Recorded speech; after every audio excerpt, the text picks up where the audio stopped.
Ma chère ambassadrice, bonjour, bonsoir. Au moment où je sors, j'ai senti quelques gouttes. Et là, c'est en train de se confirmer.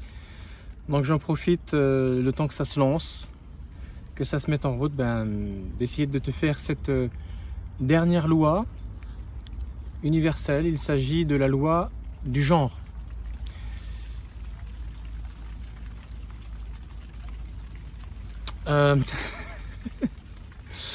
J'y vais pas, je continue pas.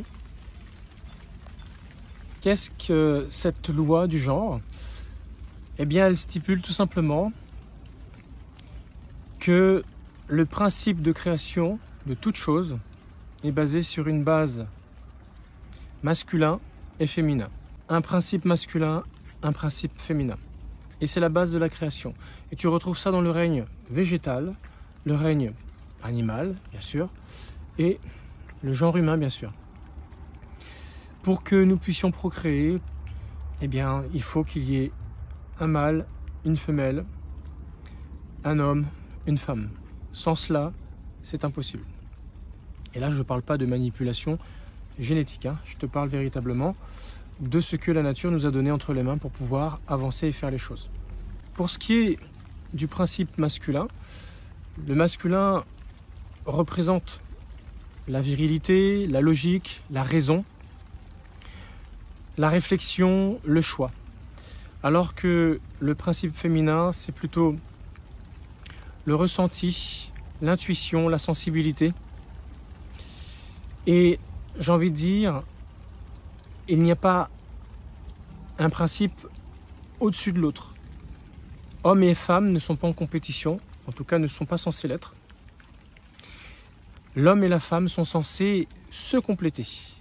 Alors si je dis cela, c'est simplement, si jamais tu vis dans ton couple un genre de compétition où l'homme ne tient plus vraiment son rôle, ou la femme ne tient plus vraiment son rôle, ou plutôt le rôle de l'autre, eh bien c'est ce qui peut expliquer que quelquefois ça peut clasher au sein des couples, parce que tout simplement cette façon de faire a relayé, on va dire, ce que la nature nous a donné de pouvoir à réaliser. Si l'homme est câblé ainsi, a une physiologie telle, eh bien c'est parce qu'il est fait pour ces choses. Il est fait pour ces choses que je t'ai citées, pour son principe. Pour ce qui est du principe féminin, c'est pareil. La femme est différente et en toute logique, elle est faite pour ces choses-là. Ressentir les choses, avoir de l'intuition. Souvent, on dit souvent que les femmes ont un sixième sens sur certaines choses. Elles sont là pour dire ce qu'elles ressentent, dire ce qu'elles pensent, s'exprimer. Voilà, ça c'est le rôle de la femme. En tout cas, c'est dans son principe féminin, c'est là où elle aura toute sa force dans cette loi du genre. Bon, tu as bien compris, je l'ai déjà dit dans une vidéo, du fait que, eh bien, le modernisme, on va dire l'évolution, le matérialisme, tout se digitalise, fait que, à l'heure d'aujourd'hui, eh bien, le rôle de l'un et de l'autre est beaucoup édulcoré, et tu retrouves souvent, eh bien, le rôle de la femme empreint de celui de l'homme, et inversement. Ou tout simplement un des deux qui se dédouane de son rôle, malheureusement. Alors, si je dis cela, c'est simplement pour dire qu'il n'y en a pas un au-dessus de l'autre, il n'y en a pas un meilleur que l'autre. L'un et l'autre sont aussi importants l'un que l'autre. Aussi importants. Les deux sont indispensables. Les deux se complètent. C'est une complémentarité. Voilà. Et si les choses sont ainsi, il faut réapprendre à accepter ce principe masculin et ce principe féminin, et ne surtout pas vouloir mélanger les genres et essayer de donner à l'autre ce qu'il n'est pas physiologiquement parlant, naturellement parlant, parce que c'est au vu de cela que bien se génèrent eh bien, des difficultés relationnelles, et on retrouve ça souvent bien sûr dans notre vie de couple, notre vie à deux. Alors tout ça bien sûr c'est pour procréer, fonder une famille. On est d'accord. Je ne parle pas des transgenres. Mon but, c'est pas du tout de mettre une lumière sur cette tendance, ni parler de l'homosexualité. Ça, c'est plus un choix, on va dire, sexuel. Et je ne me prononcerai pas sur cette question. C'est pas d'ailleurs le but de cette vidéo, ni de mon thème de vidéo. Mais par contre, la relation humaine, l'entente, ça, c'est plutôt mon domaine. Alors, pour ramener cela, bien sûr, sur un domaine de relations toxiques, de harcèlement, de manipulation, de chantage, vivre avec un pervers narcissique, vivre avec une perverse narcissique, qu'est-ce qui fait que c'est difficile? Ben, si jamais cette loi est transgressée, elle n'est pas acceptée à sa juste valeur, à sa juste mesure, je te laisse imaginer à quel point ça va poser des problèmes. Pas besoin d'aller au-delà. L'explication même de cette loi du genre est suffisant pour te faire comprendre que l'un ne peut pas remplacer l'autre. D'ailleurs, c'est pas les essais qui ont manqué. Le nombre de familles monoparentales où là, bien sûr, le parent seul est obligé de compenser la non-présence de l'autre. Alors, peu importe la raison qui explique que l'autre parent manque, mais il n'empêche que l'enfant qui est là, ou les enfants qui sont là, ont besoin de l'autre principe sexuel dans leur vie, tout simplement parce que naturellement, ils ont été créés par ces deux principes, féminin, masculin. Donc c'est tout à fait normal que dans l'éducation, dans la présence, dans le conseil, dans l'éducation propre que l'enfant doit recevoir, il doit avoir autant venant de la mère que venant du père. Souvent, c'est sûr, le rôle de la mère a un rôle très prédominant dans les débuts et il y a un passage de relais autour de l'adolescence, préadolescence, de la part du père. Ce qui ne veut pas dire que le père peut se permettre d'être absent pendant toute cette phase, on va dire, d'allaitement, jusqu'à ce que l'enfant puisse commencer à baragouiner quelques mots et en attendant, il va faire sa vie ailleurs. Non, la présence, le fait qu'un enfant ressente et asperge tout comme une éponge est très important parce qu'il aura besoin de savoir qu'il a ses deux parents. Et d'ailleurs, même depuis le ventre de la mère, il apprend à connaître son propre père. Donc tout ce que je te dis là, c'est hyper important dans l'évolution de l'enfant. Donc si jamais tu rencontres une situation compliquée et délicate avec la personne avec qui tu partages ta vie, à savoir tout ce que je viens de te décrire et ce qui est régulièrement revenu dans ces différentes vidéos sur les lois universelles, pour ce qui est des relations toxiques, le harcèlement, le chantage, etc. Sache une chose, c'est que pose-toi la question, est-ce que tu tiens correctement ton rôle? Tu es une femme, tu es un homme, est-ce que ton rôle dans son principe est bien tenu? C'est les premières questions qu'il faut que tu te poses. Si ce n'est pas le cas, eh bien peut-être qu'à ce niveau-là, tu aurais déjà, toi, dans un premier temps, un certain travail à faire pour retrouver la place naturelle que la création t'a donnée. Après, si jamais, dans ton rapport avec l'autre, tu sens que c'est compliqué, tu as compris quel était le rôle de la femme dans le couple et quel était le rôle de l'homme dans le couple.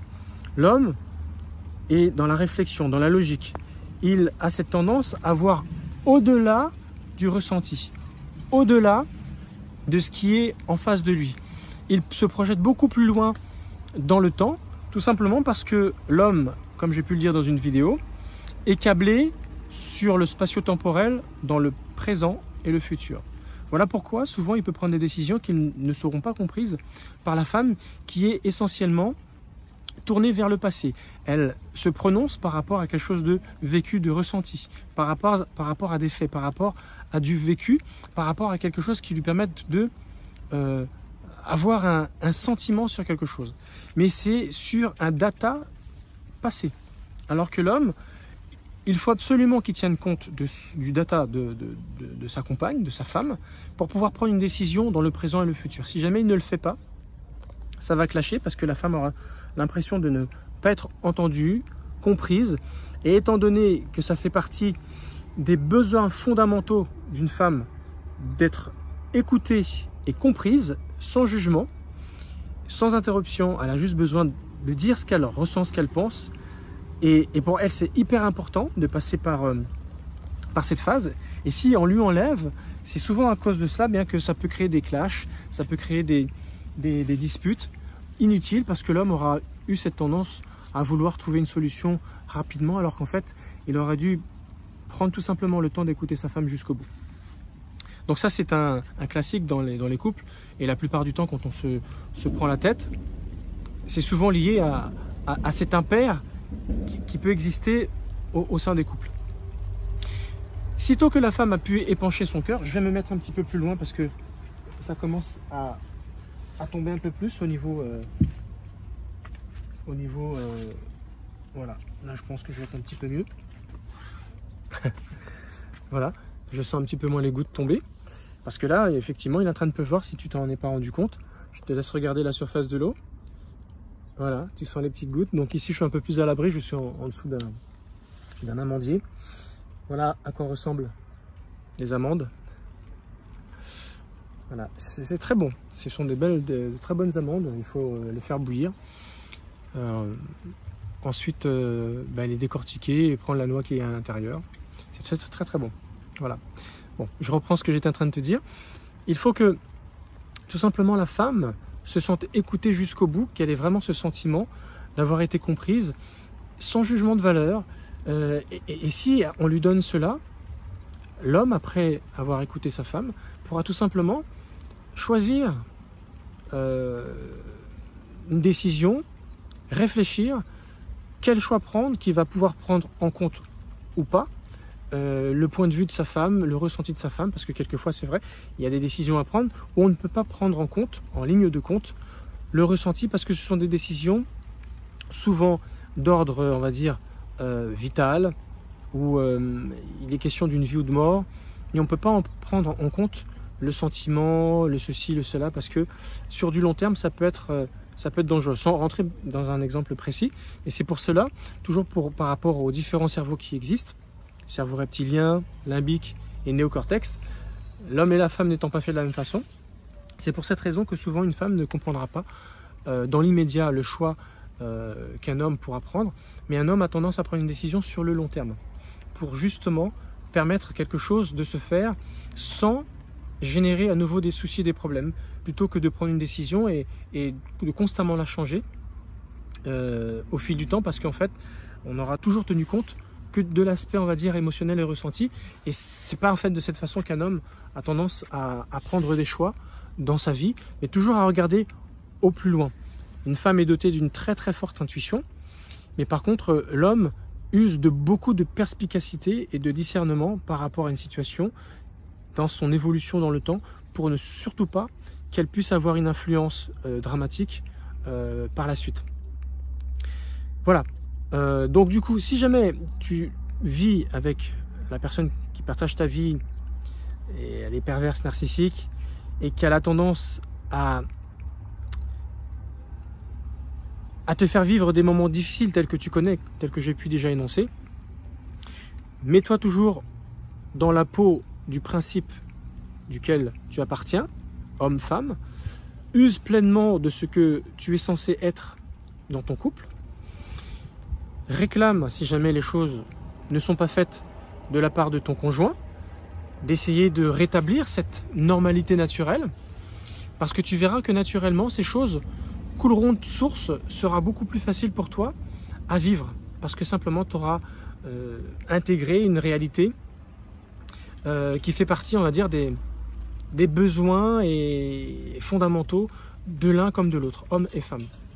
Quand tu donnes ce pouvoir à l'homme de choisir, de protéger sa femme, d'avoir le sentiment d'être l'élément protecteur et pourvoyeur de sa famille, il se sent utile. Mais si jamais tu lui donnes des coups de coude en lui faisant comprendre c'est pas comme ça, fais plutôt comme ci, comme ça, inconsciemment tu castres ton mari, et c'est ce qui fait que souvent les couples tournent mal, parce que l'un ne trouve plus sa place ou l'autre ne trouve plus sa place non plus.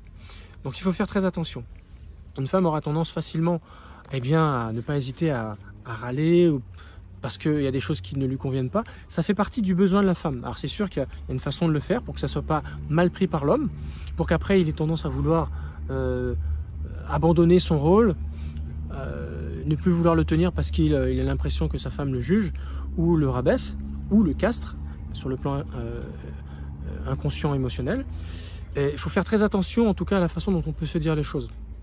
Mais de la même façon, si un homme prend le rôle de la femme en se plaignant constamment, en râlant tout le temps, et dès que la femme fait quelque chose, il se permet de critiquer, et comme fait souvent une femme vis-à-vis de son mari, mais qui a tendance pour l'homme à du coup essayer de trouver la meilleure solution pour que ça contente toute la famille, c'est plus souvent la femme qui prend ce rôle-là vis-à-vis de l'homme que l'homme vis-à-vis de sa femme. Quand l'homme commence à être comme ça avec sa femme, alors même si c'est bon enfant, c'est fait dans la règle de l'art, c'est fait avec le respect, ça gêne énormément la femme. C'est quand l'homme commence à avoir ce comportement vis-à-vis d'elle. Donc c'est pour cela, chacun doit rester à sa place pour qu'on soit sûr que chacun puisse vouloir continuer de tenir son rôle, sa place, pour ne pas déserter son rôle et de faire ressembler on va dire les couples tels qu'on peut les connaître et malheureusement les voir souvent, voir à quel point l'un ou l'autre souffre, voire des fois c'est les deux, parce que forcément si un n'est pas bien, l'autre ne pourra pas être bien d'une certaine façon, à part bien sûr si tu vis avec un pervers narcissique où lui se nourrit des clashs, des embrouilles, des engueulades, de ce genre de choses. Il se nourrit énormément de ta souffrance. Plus il te verra souffrir, plus il t'humiliera, plus ça nourrira son narcissisme et sa perversion, d'où pervers narcissique. Voilà. Je pense avoir fait le tour de la question. En tout cas, si tu sens que c'est difficile à supporter ton conjoint, sache une chose, c'est en lui redonnant, en lui reproposant son rôle tel qu'il est censé le vivre, que certainement tu vas redonner un équilibre. Parce que le principe masculin et le principe féminin, ce sont deux choses qui doivent être parfaitement équilibrées. Et c'est parce qu'il existe ce déséquilibre que souvent il y a les clashs dans les foyers. Essaye de retrouver d'abord ta place, suggère la place que ton conjoint et ta conjointe est censé avoir et tu verras que ça va déjà décanter un certain nombre de choses. Mais si bien sûr en face tu as affaire à quelqu'un qui ne veut rien savoir et qui veut continuer d'occuper une place qui est alambiquée, qui n'est pas correcte, ça va être très compliqué. Mais tu pourras toujours utiliser quoi qu'il arrive les autres lois qu'on aura pu voir ensemble pour temporiser. Et après charge à toi de savoir ce que tu feras de cette relation, si tu voudras continuer, en te posant toutes les bonnes questions, en regardant tous les tenants et les aboutissants, comment tu veux vivre cette relation. Mais sache une chose, comme tu as pu l'observer dans les différentes lois que j'ai pu aborder avec toi, tu as un certain pouvoir grâce à ces lois, si jamais tu appliques véritablement ces lois à sa juste mesure. Merci de m'avoir écouté, je pourrais en dire davantage, comme tu le sais, mais je vais m'arrêter là parce que ça fait déjà 18 minutes que je te parle et j'aimerais tout simplement laisser place à d'autres vidéos, des thèmes qui parleront toujours de la perversion narcissique, des relations toxiques. Lâche-moi un petit commentaire s'il te plaît, dis-moi ce que tu en penses. Je serai très ravi, très content de pouvoir converser avec toi. Je te dis à la prochaine vidéo, ciao.